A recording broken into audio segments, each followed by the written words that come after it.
Participen de esta novena y aquellos que desearían hacerlo y no pueden venir, para que hayan muchos frutos espirituales. Y hoy nos toca hablar de la Virgen. Qué hermoso es hablar de la Virgen, porque es hablar de la propia Madre. Y uno se pregunta, ¿quién es esta mujer que es invocada y ha sido invocada tantas veces por los más rudos soldados durante la guerra y durante siglos, y se lo sigue haciendo hoy, y por los niños más pequeños? ¿Y quién es esta que después de 2000 años es recordada y se mantiene viva en la iglesia? ¿Quién es esta mujer? Muy grande debe ser, para que no habiéndola conocido personalmente de vista, esté siempre viva y presente entre nosotros. Por eso la Santísima Virgen es como un gran misterio que nunca vamos a terminar de conocerlo y de sondearlo. ¿Cómo estando tan lejos está tan cerca? ¿Cómo es tan desconocida por nosotros? Porque estamos a 2000 años de distancia. ¿Y qué noticias tenemos de las personas de 2000 años atrás? Y sin embargo, en cierta manera tan conocido, tan próxima a todos nosotros. Hoy se habla tanto de la liberación de la mujer. Las asociaciones feministas pululan por todos lados y en ninguna de ellas he visto ninguna referencia a esta, que yo diría es la más grande mujer que ha habido en la historia. Y uno se pregunta, ¿quién es esta? Vamos a tratar de hacer un pequeño recorrido por su vida, porque a veces tenemos de la Virgen y hay que ir mejorando cada vez el conocimiento y el trato con ella, hay que irlo purificando. Tal vez tenemos muchas veces un conocimiento demasiado, yo diría, tomado a veces de las imágenes y demasiado lejano de lo que es una persona humana. La Virgen fue plenamente humana, yo diría la más humana de todas, o en otras palabras, la más mujer de las mujeres. San José, cuando se lo va a definir en la Escritura, este hombre que pasa tan desapercibido y tan importante, dice dos palabras, ahí está todo San José, dos palabras: varón justo. Justo significa, en términos de Escritura, santo. Y de la Virgen yo diría algo parecido: mujer santa. Ahí están los dos elementos, mujer, en todo el sentido de la palabra. No fue ángel la Virgen, no fue ángel, es de carne y hueso como nosotros, plenamente persona humana y santa. Dos cosas que no se contraponen. Lo segundo viene a elevar lo primero extraordinariamente, de manera que a la mujer la hace más mujer, al varón lo hace más varón. Fíjense que el mundo dice lo contrario, que la vida cristiana auténtica dice a la mujer la hace menos mujer. El mundo dice lo contrario. Y al varón, el mundo dice, es más varón a medida que se aleja de las cosas de Dios. Es como si lo desnaturalizara. Es la gran acusación del mundo, es la gran mentira del mundo. La mujer, cuanto más tiene desarrolladas sus virtudes y su gracia, es más mujer, en el pleno sentido de la palabra. Y el varón, más varón. El joven, más auténticamente joven. Por eso los cristianos no tenemos complejo ante nada. Y hay que sentir orgullo de esta mujer, orgullo de esta madre. Vamos a ver dos o tres rasgos. En la Escritura una vez, una palabrita, miren, tantas cosas habrán hablado de esta mujer. Una vez, y una madre tiene que haber sido, porque si no, no nos hubiera dado cuenta, tuvo una intuición genial. Lo vio a Cristo, vio a Cristo que era el boom de Israel, algo que sorprendió a todo el mundo, y una mujer una vez gritó: bendito el seno que te llevó y los pechos que te amamantaron. Pensó en su madre. Muy bien pensado. Debe haber sido una madre, porque ha pensado, un hijo así debe haber tenido una gran madre. El primer elogio público de la Virgen que se hace aquí en la tierra por otra persona. Vamos a ver quién es esta mujer, porque a veces tenemos una impresión demasiado angélica de ella y poco humana. Vamos a ver algunos rasgos. Por ejemplo, hoy enseña la psicología que una persona madura, hoy que hay tanta inmadurez, una persona madura es una persona capaz de ver y asumir responsabilidades y cumplirlas. Eso es signo de madurez. Es un irresponsable, uno dice, de un joven. Es una persona inmadura. No se toma nada en serio. Las cosas serias se las toma en broma. Y capaz de asumir grandes responsabilidades y enfrentarlas. Bueno, vamos a ver la Virgen. Según la tradición, a los 14 o 15 años fue la anunciación y la maternidad. Y a los 14 o 15 años ella había hecho voto con San José de perpetua castidad. Fíjense si no exige madurez eso. Exige muchísimas cosas. ¿Cuántas chicas hoy a los 16, 17, 18, 20 se preguntan sobre el sentido de su vida y dan vueltas y no saben ni para qué viven, ni para qué están hechas, ni qué cosa estudiar, ni si tienen vocación o no tienen vocación, esto, lo otro? Buenas chicas, digo. La Virgen a los 15 años ya tenía perfectamente claro el sentido de su vida. Eso es madurez.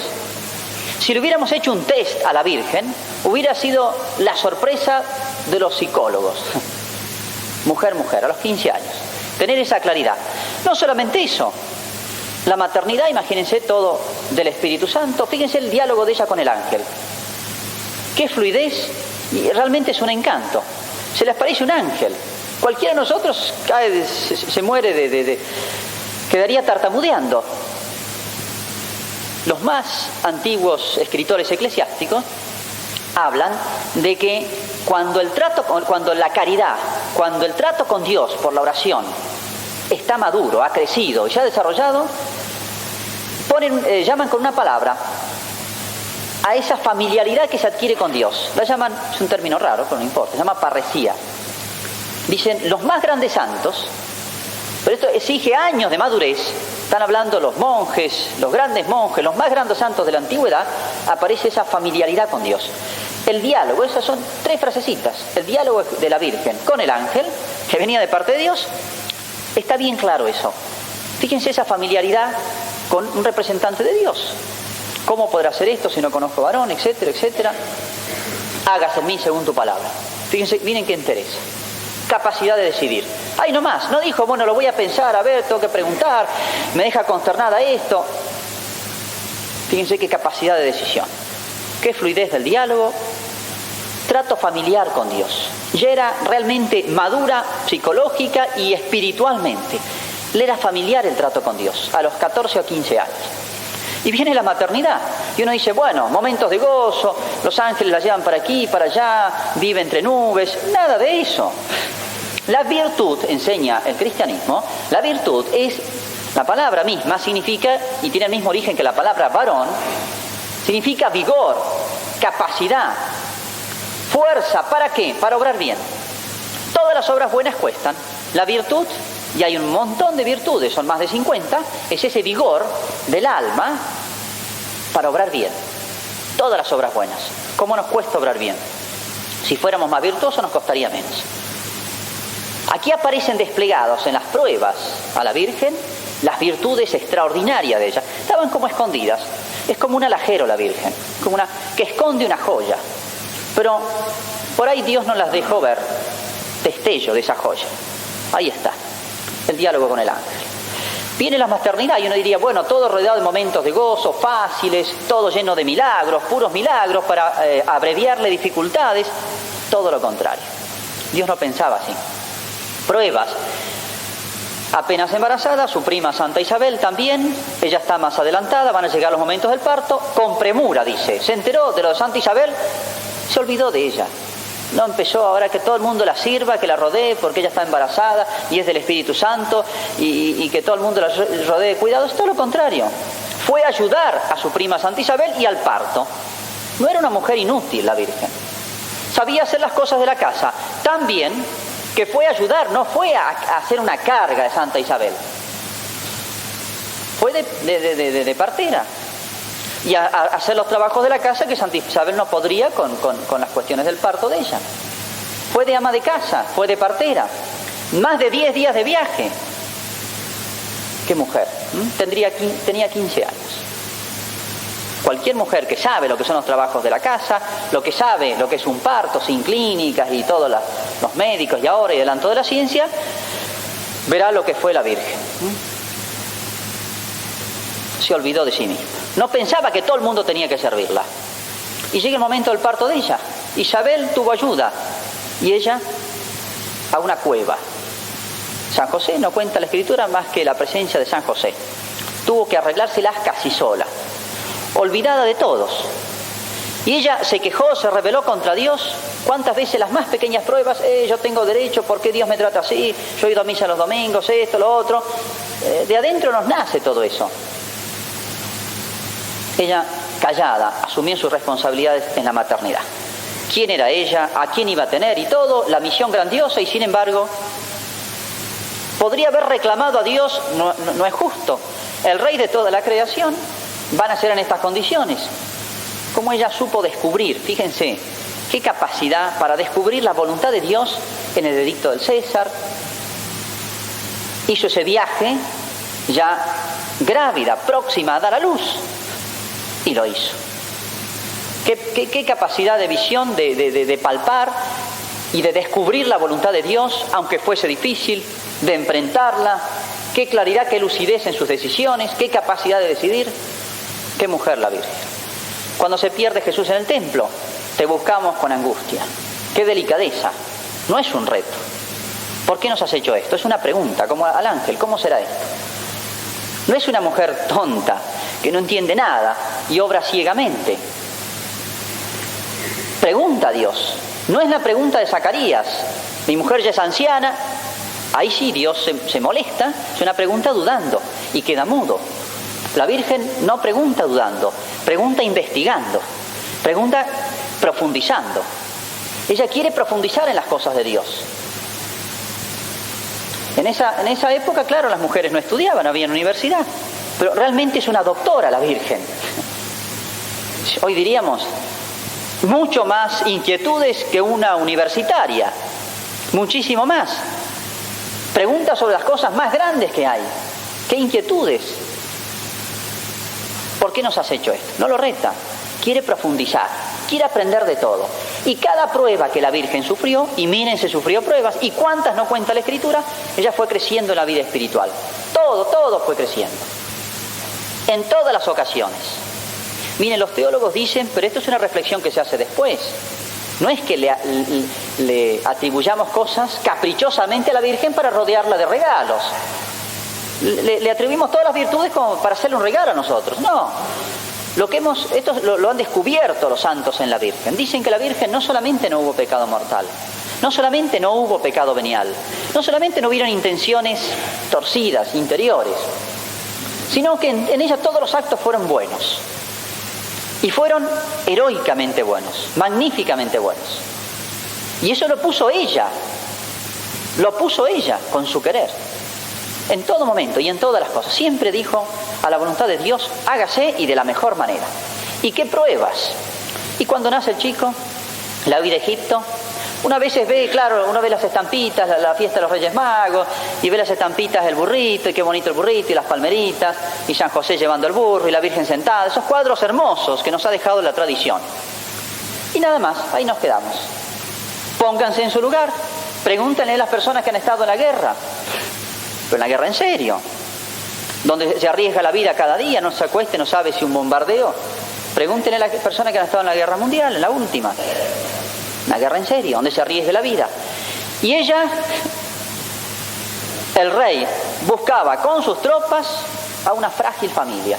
¿Qué defensa tenían? Buscaban para matarlo, arriesgaban la vida a todos. Y una madre, uno conoce las madres y las buenas madres, lo que son capaces de hacer por sus hijos. Son capaces de meterse en medio de las llamas para sacar un hijo, olvidándose de sí. Cuánto más la Virgen. Las preocupaciones de esta Virgen. Huir a Egipto, país desconocido, dejando todo, lejos de su tierra. ¿Probada o no probada la Sagrada Familia? Y hagamos un repaso de nuestra vida. ¿Cuántas veces pruebas como esas? No. Ni por asomo, pruebas mucho más pequeñas. Era una jovencita la Virgen. Solos ellos, los tres solitos, en medio de este mundo cruel que era el mundo pagano. Esas son las pruebas de la Sagrada Familia. Y qué grande la Virgen. No defecciona ninguna. Eso es una mujer. Miren, búsquenle, estudienla y véanla de cualquier punto de vista. Qué mujer. Y después llega el momento de la pasión. San José ha muerto. Ni siquiera tiene el apoyo de San José. Ese varón fiel, extraordinario, que esposo y que padre. Ya no está San José. Su hijo en cierta manera se le ha ido. Debo ocuparme de las cosas de mi padre. Y ella tiene que escondidamente, ocultamente, porque ahora brilla Cristo por todos lados con sus milagros y su predicación, ella va a seguir a su hijo de cerca y ella va a recibir las confidencias, no nos quepa ninguna duda de su hijo respecto a la pasión. Si se la dijo a los apóstoles, ¿no se lo va a decir a ella? Ella lo sabía de antemano, y es más, cuando lo presenta en el templo, Simeón le dice: una espada de dolor atravesará tu corazón. A una jovencita le dicen eso. No, que no hay que decir las cosas tristes porque pobre se va a afligir y es el primer hijo. Simeón se lo dijo inspirado por Dios, y ella sobrellevó eso callada. ¿Cuánto cuesta llevar un dolor callado, guardado para sí? Los que sufren, los enfermos, viven, necesitan 200 personas que los visiten para contarles sus penas. La Virgen callada, sobrellevando esa gran pena. ¿Y quién era su hijo? ¿Y qué incertidumbre? Una espada de dolor va a atravesar tu corazón. ¿Cuál sería? ¿Cuándo vendría? ¿Con qué intensidad? ¿Quién estará cerca mío? ¿Qué pasará con mi hijo? ¿Cuántas preguntas? Dice San Lucas, lo observa 2 veces. Dice que María conservaba estas cosas en su corazón y las masticaba. Las guardaba por dentro. ¿Cuánto cuesta a veces soportar dolores callados? ¿Cuántas madres y cuántos padres soportan la pena de un hijo que quieren que cambie y no cambia, que no saben qué es de su vida, que no saben qué va a pasar con él, que anda mal y peor y no saben cómo ayudarlo? ¿Cómo cuesta una pena interior sobrellevada calladamente, todos los días, 1 día, 2 días? ¿Cuántas personas los ha envejecido esto? Y de la Virgen, ¿con qué entereza llevó todo esto? Sin necesidad de buscar apoyos ajenos para no asumir esa responsabilidad. En fin, la podemos ver a prueba en todas y podríamos recorrer todas las virtudes y cómo admirablemente están en ella. Y después no solamente San José, estuvo cerca de la pasión de su hijo. Y esa frasecita de San Juan: estaba al pie de la cruz de pie. Dice de pie. Ella había visto de cerca las injusticias del juicio de su hijo, que había hecho tanto bien y le pagaban así. Y cruelmente llevado paso por paso desde la última cena, la oración del huerto. Y ella lo sabría de antemano si Cristo a los apóstoles no anunció. Y ella, la impotencia, no poder hacer nada. Pero entendiendo el sentido de ese dolor. Al pie de la cruz, de pie. Ahí es como si toda la iglesia está sostenida por ella. Ni los apóstoles, varones, formados por Cristo 3 años, salvo San Juan, pero San Juan debe haber estado apoyado en la Virgen, desaparecen todos. Fue muy duro el momento de la pasión, y está la Virgen de pie. En medio de soldados, una frágil mujer, la Virgen de pie. Muere Cristo, resucita, sube al cielo, de nuevo sola. Y no con una iglesia que es fácil la vida, sino una iglesia terriblemente perseguida. Pronto empiezan las persecuciones, martirio de San Esteban, la decapitación de Santiago Apóstol, persecuciones por todos lados. Y de nuevo, ¿qué van a hacer los apóstoles? Estrecharse en torno a la Virgen. Como San Juan estaba apoyado en ella al pie de la cruz, ella fue el sostén de la iglesia que ya no tenía la presencia visible de Cristo. ¿Quién era la que más entendía de las cosas de Jesucristo? ¿Quién era la que había recibido más confidencias? Ella. Y bueno, todas las penas de los apóstoles y de la iglesia naciente que agregaba miembros y miembros, ¿quién era el apoyo? La Virgen. El hecho de uno recibir en confidencia una pena, un dolor ajeno, en cierta manera es cargarlo. Así como Cristo cargó con todas nuestras cosas, así también la Virgen. Para eso la dejó Cristo sobre la tierra. Y miren, estudiando la historia de las oraciones marianas, hay una oración, la oración más antigua que se conoce de ella es una que se llama el Sumptum Praesidium.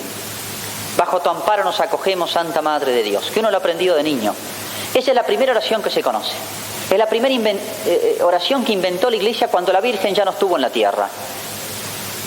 Bajo tu amparo nos acogemos. Sin ninguna duda, la Iglesia joven recordaría por tradición el papel de la Virgen en esos días en que Cristo subió a los cielos y la Iglesia tuvo que enfrentar ahora la difícil situación de convertir al mundo, de resistir a las presiones del mundo y a las persecuciones.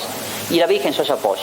Y lo que instintivamente les inspiró a los cristianos esta situación es tomarse el manto de la Virgen, como lo habrán hecho cuando estaba viva y presente y visible en la tierra.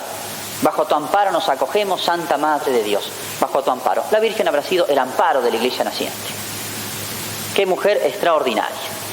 Bueno, pero la Virgen también subió a los cielos. Y ahora nosotros a 2000 años, ¿qué? ¿Qué tenemos que ver con ella? Tenemos tanto que ver. Y ella tiene tanto que ver con nosotros.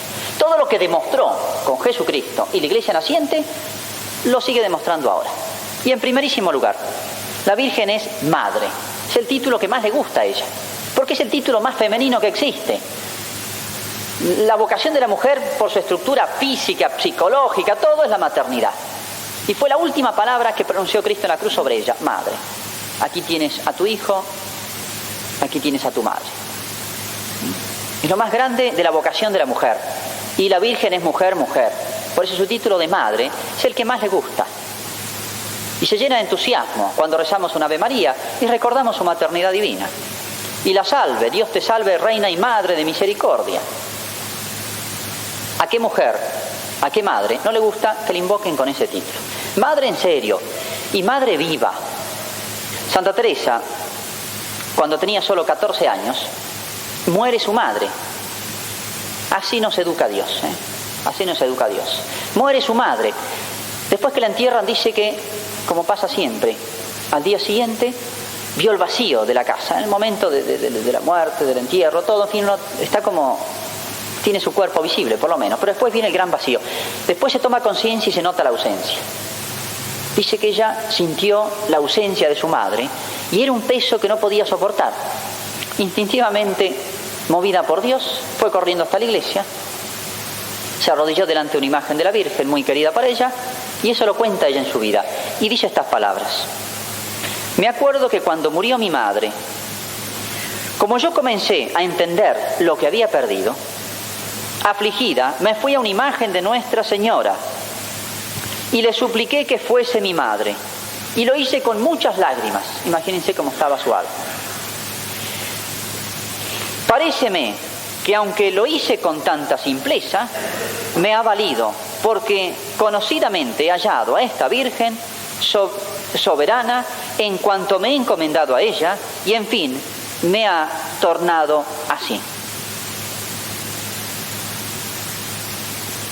Esta experiencia de Santa Teresa le hizo descubrir la maternidad de la Virgen. Frente a cada dolor nuestro, el desamparo, porque este mundo, aunque estemos rodeados de amigos y familiares y todo, es un desamparo. El mundo es un desamparo. Y bajo tu amparo nos acogemos.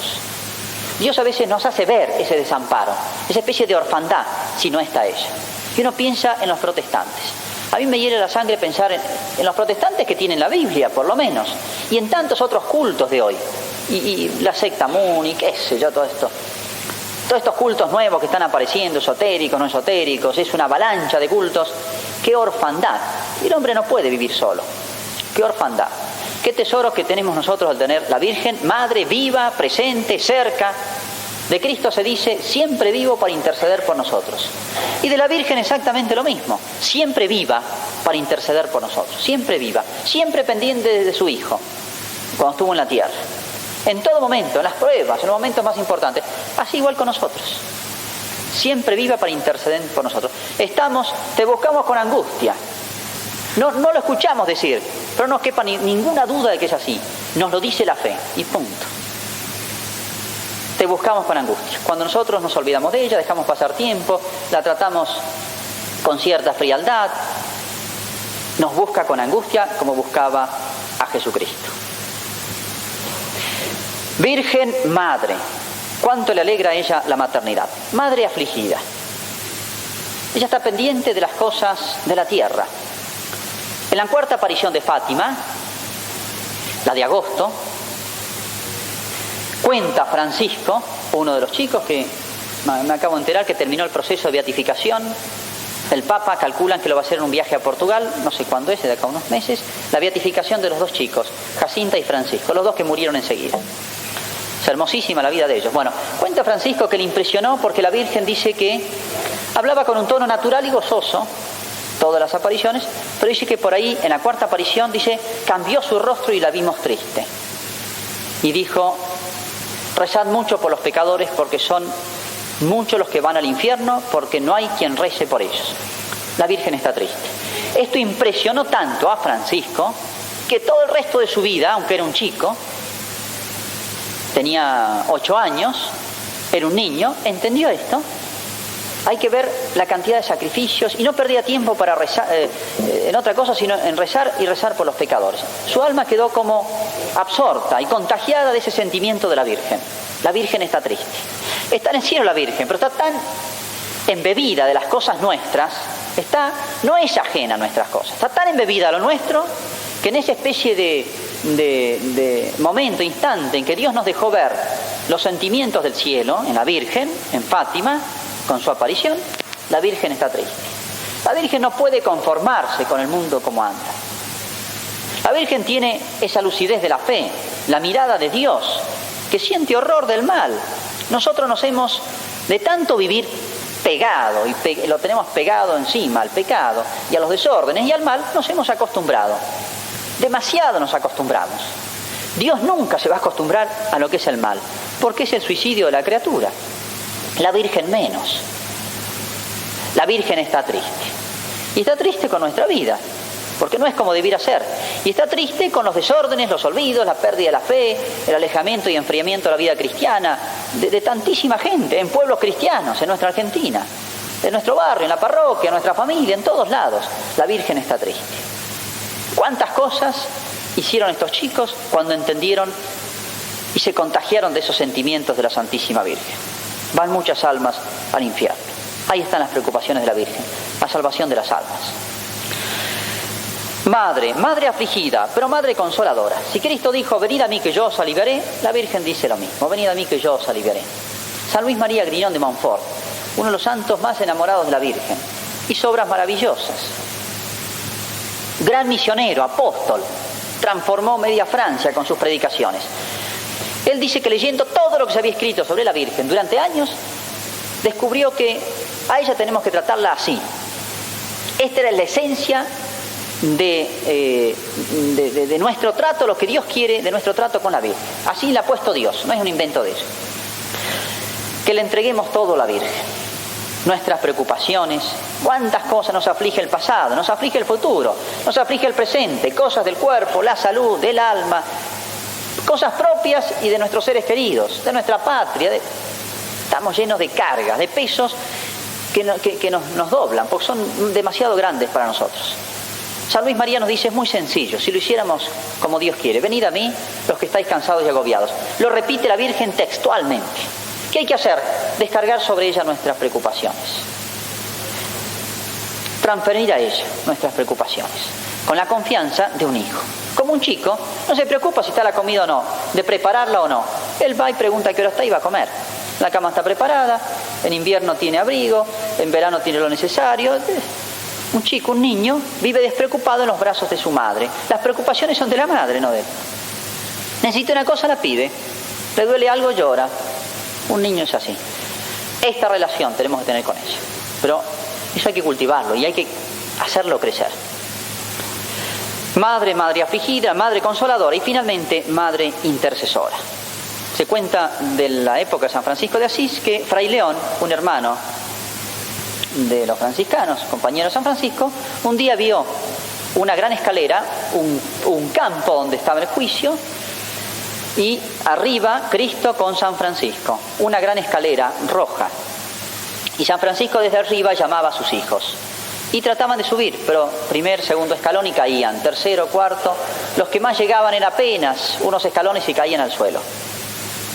Hasta que apareció otra escalera blanca. Y San Francisco indicó aquella a sus hermanos. Por esa escalera subían fácil. Era la escalera de la Virgen, que pasaba con el auxilio de ella. No es fácil el camino de la salvación. San Pedro dice, si el justo apenas se salva, ¿qué será del impío y del pecador? No es fácil, a todos nos cuesta. No es fácil para nadie. Y Dios ha puesto a la Virgen para algo. Madre consoladora y madre intercesora.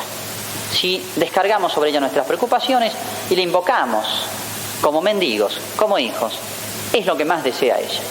Cuántas oraciones y cuántas prácticas de piedad hay, gracias a Dios, difundidas y conocidas dentro de nuestro pueblo. Tenemos que profundizar en eso y recordar siempre aquellas palabras que se le atribuyen a San Bernardo, pero que la Iglesia la ha rezado siempre, convencida de que son verdad. Acordaos, oh piadosísima Virgen María, que jamás se ha oído decir que ninguno de los que han acudido a vuestra protección, implorado vuestra asistencia y reclamado vuestro socorro, haya sido abandonado de vos. Que así sea. En el nombre del Padre, del Hijo y del Espíritu Santo. Amén. Ave María Purísima. este gran buscador de la verdad que fue San Pablo, ustedes saben cómo fue su conversión, va a estampar en uno de sus escritos esta frase: sé en quién me he confiado. Sé en quién me he confiado, o a quién me he confiado, es decir, a Jesucristo. O sea, si me entregué y entregué mi vida por Cristo, sé de quién se trata, no lo hubiera entregado a cualquiera. Y yo me pregunto, si nosotros los cristianos católicos sabemos todos a quién nos hemos confiado, ¿conocemos realmente la persona de Cristo o no? Como lo meditamos ayer respecto a la Virgen, Cristo es un misterio todavía más insondable que el de la Virgen. Vamos a ver si daría para tanto. Vamos a ver hoy algunos de los aspectos de la personalidad de Jesucristo y sobre todo ver aquello que primero impresiona para llegar a la fuente de donde nace esa grandeza. Vamos a ver hoy los sentimientos humanos de Cristo. Fíjense cómo el mundo de hoy habla mucho del hombre. Y bueno, los católicos, los cristianos tenemos justamente que presentar a alguien que es plenamente humano. Esa frasecita de la Escritura dice: et verbum caro factum est. Tan rápido que se pronuncia, y el verbo se hizo carne. Carne significa hombre, naturaleza humana. Hay en Cristo naturaleza humana perfecta. El Concilio Vaticano II, que quiso hablar a los hombres de hoy, dijo que Cristo entró en el mundo por la encarnación como hombre perfecto. De manera que hoy que se habla tanto del hombre por todos lados, y se habla del antropocentrismo y la búsqueda del hombre y todo para el hombre y los derechos humanos, etc., los cristianos sacamos, como dice la Escritura, de la revelación de Dios sacamos todo para responder a todos los planteos, interrogantes y desafíos de todos los tiempos. Y hoy sacamos a Jesucristo. Si habla del hombre, saquemos a Cristo como hombre y mostremos que es realmente el único superhombre. Y fíjense que el hombre tiene necesidad de modelos. Esto desde todos los tiempos. Los antiguos griegos y romanos admiraban a sus héroes, que mitad dioses, mitad hombres, en fin. Más adelante, cuando se cristianiza Europa, aparece la figura del santo. Ese es el verdadero héroe y la expansión del culto a los santos. Los santos como dignos de ser y posibles de ser imitados. Pero hoy, dando un salto, ¿a quién admira el mundo? A esas especies de superhombres, la mayoría de ellos inimitables. Una especie de ilusión que el hombre se hace por un momento. Y desde la viejísima figura de estos superhombres, entregados para la consumición de niños, jóvenes, adultos, desde Superman, Tarzán, la Mujer Maravilla, Rocky, Rambo, etc. Todas estas especies de superhombres, algunos muy tocados de la técnica moderna, son todos inimitables. No digo desde el punto de vista moral, sino desde el punto de vista del realismo. Son inimitables porque no son humanos. En cambio, Cristo, con ser tan grande, es el más humano de todos los hombres. El más humano de todos los hombres. Así que hoy que se habla del hombre, el cristianismo podrá presentar una figura gigantesca, fascinante y hermosa de Jesucristo. No me avergüenzo del Evangelio de San Pablo, es decir, de Cristo, y sé en quién me he confiado. Hay como dos errores en esto, hablando de este primer aspecto. Habrían tantos aspectos, bueno, no entiendo. Los sentimientos de Cristo. No hay que pensar, como a veces mal presentan las películas, tipo Hermano Sol, Hermana Luna, San Francisco de Asís, una especie de hippie, sentimentalón, no sé cuánto, o a veces las películas sobre Cristo también, sino yo diría, una serena y varonil, unos serenos y varoniles sentimientos hay en Cristo. Desde el sentimentalismo, que es un error, un sentimiento desbordado, hasta el otro extremo, una especie de insensibilidad inhumana, como muchos quieren o piensan que hay que presentar la varonilidad, una especie de insensibilidad, porque eso es como una debilidad. Así lo entendían muchos paganos al sentimiento, una especie de pudor de mostrar ciertos sentimientos. En ciertos pueblos está muy desarrollado esto, el pueblo japonés. Es un falso concepto de varonilidad o de humanidad. Y en Cristo, miren, los psicólogos de hoy hablan, vamos a hacerle, si ayer le hacíamos un test a la Virgen, vamos a hacerle hoy un test de personalidad a Jesucristo. Los psicólogos hablan de que tiene que haber un equilibrio de 3 elementos muy difíciles de encontrar en nosotros para que haya una personalidad equilibrada. El mundo de los sentimientos, eso que tiene que ver más con lo corpóreo, si se quiere. La inteligencia y la voluntad. Hay personas que tienen un gran desarrollo de la voluntad, pero poca inteligencia y pocos sentimientos. Otros un gran desarrollo de su inteligencia, o sea, típico del intelectual, pero la vida sentimental parece que es nula en ellos. Es como si atrofiara una dimensión a las otras. Y otros los sentimientos sin voluntad, firme y sin pensamiento claro, lúcido y sereno. Es difícil equilibrar estas cosas en nosotros y el equilibrio nuestro es una cosa compleja y es dinámica y por eso es difícil de hacer en la vida práctica, en cada situación, reaccionamos a veces desproporcionadamente por eso. En cambio en Cristo estos 3 elementos se dan en un equilibrio admirable, realmente que nos dicen aquí hay algo más que lo humano. Y vamos a ver algunos de sus aspectos, lamentablemente hay que ir demasiado rápido. En primer lugar, sentimientos estéticos en Jesucristo. Hay personas que por desarrollar mucho la inteligencia, etcétera, no tienen capacidad para la belleza. Estamos rodeados de cosas hermosísimas, en todos lados. Cada puesta de sol es un espectáculo. A veces el trajín de la vida nos hace perder el sentido de lo bello. O el mundo de hoy.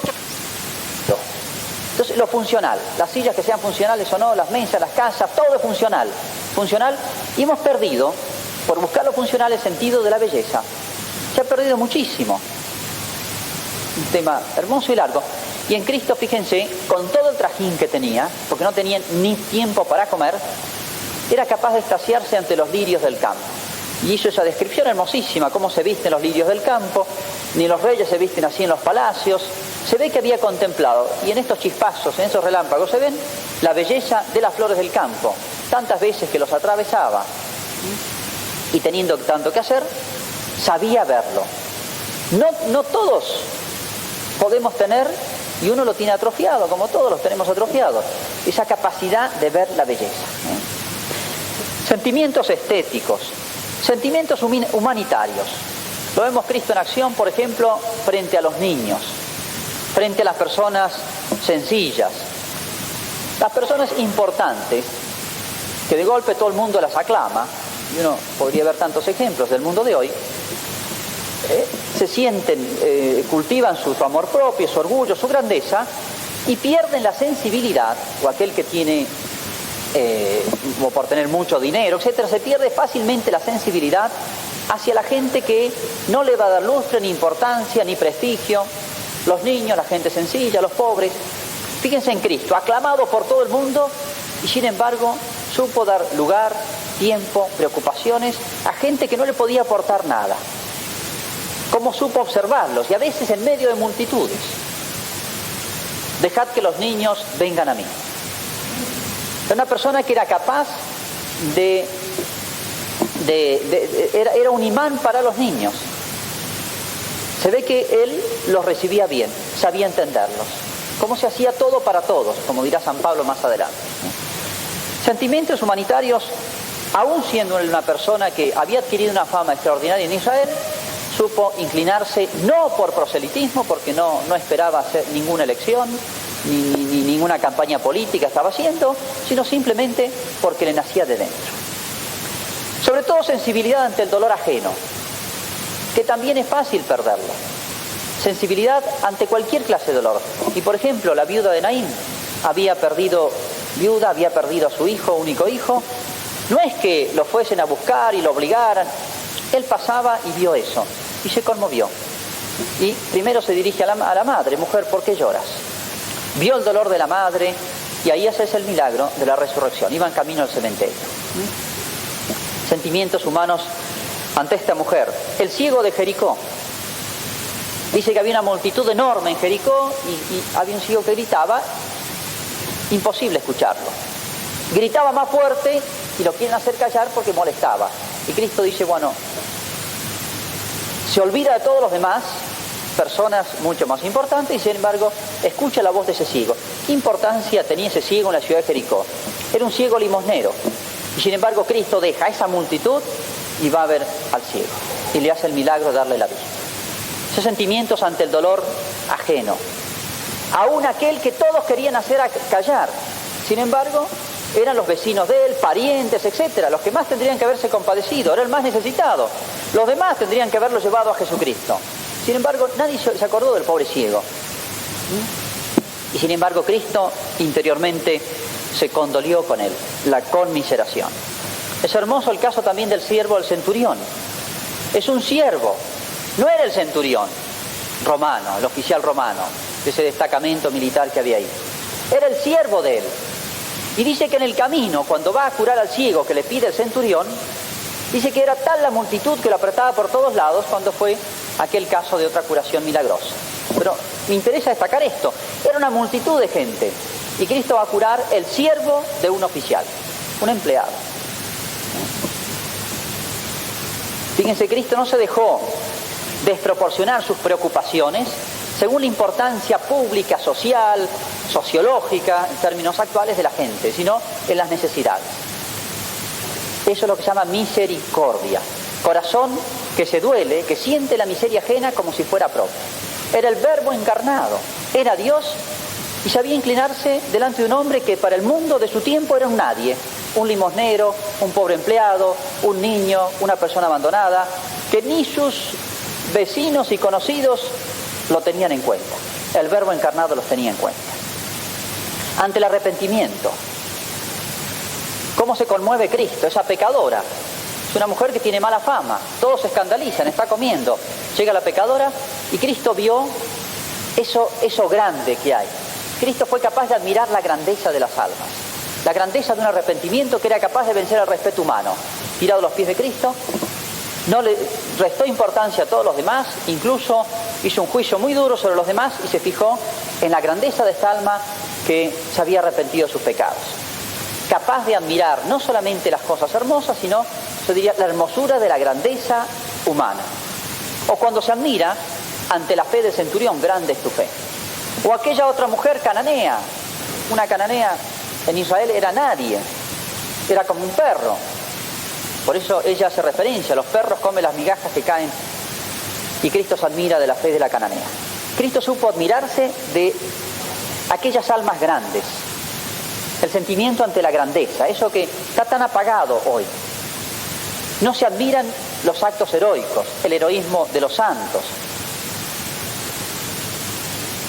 Hoy se admiran otras cosas, se admira las cosas que lucen, que brillan, el poder que da el dinero, el acomodo, etc. Y no la grandeza de alma. Eso es lo que supo distinguir Cristo. Y fíjense cómo supo proporcionar. Una oportunidad le traen un paralítico, y ese paralítico estaba en pecado. Y Cristo le dice, tus pecados te son perdonados. Iba a que le curara la parálisis. Sin embargo, no se dejó conmover Cristo por un mal físico, sino se conmovió más por aquello que era más digno de conmoverse, que era el mal del alma. No era un sentimentalón Cristo, que solamente se doliera tanto de un hombre que sufre como de un animalito.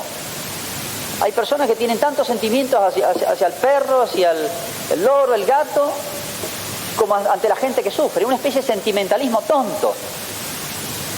El de Cristo no era un sentimentalismo, era razonable, supremamente razonable. A un paralítico le dice, tus pecados te son perdonados. Fíjense cómo esos sentimientos de Cristo ante el dolor ajeno, ante el mal ajeno, fueron bien proporcionados. Su principal mal era el menos visible y era el más grande de todos. Y después le dice, para que veas que tengo poder, toma tu camilla y anda. Estaban educados, proporcionados en Cristo. Y se lo vemos en su familia. Debo ocuparme de las cosas de mi Padre. Se estaba ocupando de su familia. Era hijo de Dios, la segunda persona de la Trinidad. Pero eso no le hizo rechazar, por más que era hijo de Dios, Dios verdadero, dice que volvió a su casa después del templo, dice, y les estaba sujeto. A San José y a la Virgen. Sentimientos de hijo. Estaba sujeto a su padre adoptivo, San José, y su madre. Sentimientos de hijo que llegan a su culminación en la cruz. Se acuerda de su madre. Casi sus últimas palabras, su testamento es el recuerdo hacia su madre. Está sufriendo él. La madre piensa en él. El hijo podría pensar en sus dolores. Y sin embargo piensa en su madre. ¿Qué va a ser de mi madre que queda sola? Y ahí tiene a San Juan y se acuerda de su apóstol. Sentimientos de amistad. Qué cosa admirable. Es uno de los aspectos de la madurez nuestra. La capacidad de tener amigos y de entablar una amistad. Y fundado en grandes razones. El caso de Lázaro. Lloró. Impresiona ver al Verbo encarnado llorando. Dice que la gente se impresionaba y dice cómo lo amaba. Porque lloró ante la muerte de su amigo Lázaro. Y las señales de amistad que le da a los apóstoles. Lo que hizo por ellos. Y los apóstoles todos traicionan esa amistad. Incluso San Juan. A mitad de camino lo siguió. Fue el más fiel de todos. Pero los apóstoles escapan. Moriremos con ti, puras promesas de San Pedro. Se escapan todos. ¿Y Cristo qué hace? ¿Qué hubiéramos hecho nosotros si nos pasaba lo mismo? De golpe Cristo solo. Hizo bien a medio mundo. Profundizó su amistad con algunos y sin embargo le jugaron mal. Cuando la oración del huerto, que vienen soldados y peligra la vida de todos, me buscan a mí, dejen ir a estos. Hizo una muestra de su poder ante los soldados, pero no para defenderse él. Defendió a los que él sabía que lo iban a traicionar. Y el caso de Judas lo dejó sentar al lado. Después de resucitado, sus palabras son de reproche. ¿Por qué me dejaron solo? ¿Por qué me hicieron esto? Fíjense qué grandeza de alma. No les dice nada de eso. No les reprocha nada. Todo lo contrario. Les abre las puertas para que darles lugar a su arrepentimiento. Y en la cruz, fíjense, cualquier persona que sufre o está enferma no habla más que de sus enfermedades y dolores. La grandeza de Cristo en la cruz no tiene límites. Todas las primeras palabras de Cristo son todas para referirse a los demás. Perdónalos porque no saben lo que hacen, sus enemigos. El amor a los enemigos es lo supremo en el mensaje cristiano. Es heroico, es de perfectos. El amor a los enemigos. Perdónalos porque no saben lo que hacen. Se acuerda del otro ladrón que está al lado de él. Hoy estarás conmigo en el paraíso. Se acuerda de San Juan, se acuerda de su madre. Los que sufren piensan en sí, pero Cristo piensa en los demás. Qué difícil es, cuando uno está sufriendo, pensar en los otros. ¿Y cuántos otros ejemplos de amistad? Coraje de Cristo. El coraje de Cristo que en la pasión se queda solo. Lo abandonan todos. Fíjense la serenidad de los diálogos de Cristo. Se sintió apabullado por lo que venía, perdió la paciencia, perdió los estribos, como se dice. Sabía todo lo que venía, se queda solo. Todos complotan contra él, sin embargo, qué serenidad con Pilatos, con Herodes, con el pueblo, sus silencios. Es una serenidad, un dominio de sí, realmente que no es humano. Todo esto lo vieron bien sus contemporáneos. Nosotros lo vemos, algunos aspectos nomás que nos han llegado. Por eso dice la Escritura una palabrita nomás, pero ahí está todo pintado Cristo. Lo acusan de seducir a las turbas, a las masas. Se quedaban como encandilados por su personalidad. Hoy hemos destacado ese aspecto. Realmente los contemporáneos lo vieron. Y por eso, un joven de 30 años, como era Cristo, fascinó a todo Israel.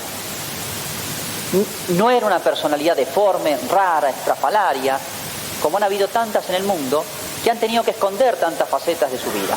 Bien está ese dicho de que nadie es grande para su ayuda de cámara, para su secretario, para el que lo ve de cerca, el que lo ve todos los días.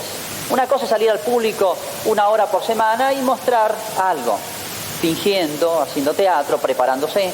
Pero una cosa es vivir y que le conozcan las 24 horas y no mostrar más que grandeza.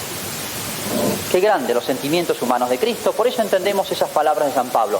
Sé a quién me he confiado. Los cristianos tenemos que sentir orgullo de Cristo para presentarlo al mundo de hoy, que habla del hombre pero que no entiende del hombre. Pocos siglos han sido tan ignorantes de lo que es realmente humano. Y enamorarnos mucho más de Cristo, que desde la Eucaristía muestra estos mismos sentimientos que mostró en su tiempo a los que lo vieron hacia cada uno de nosotros, ¿no? Recordémoslo al recibir la comunión y al darle las gracias después de recibirla. Que así sea. Nos ponemos.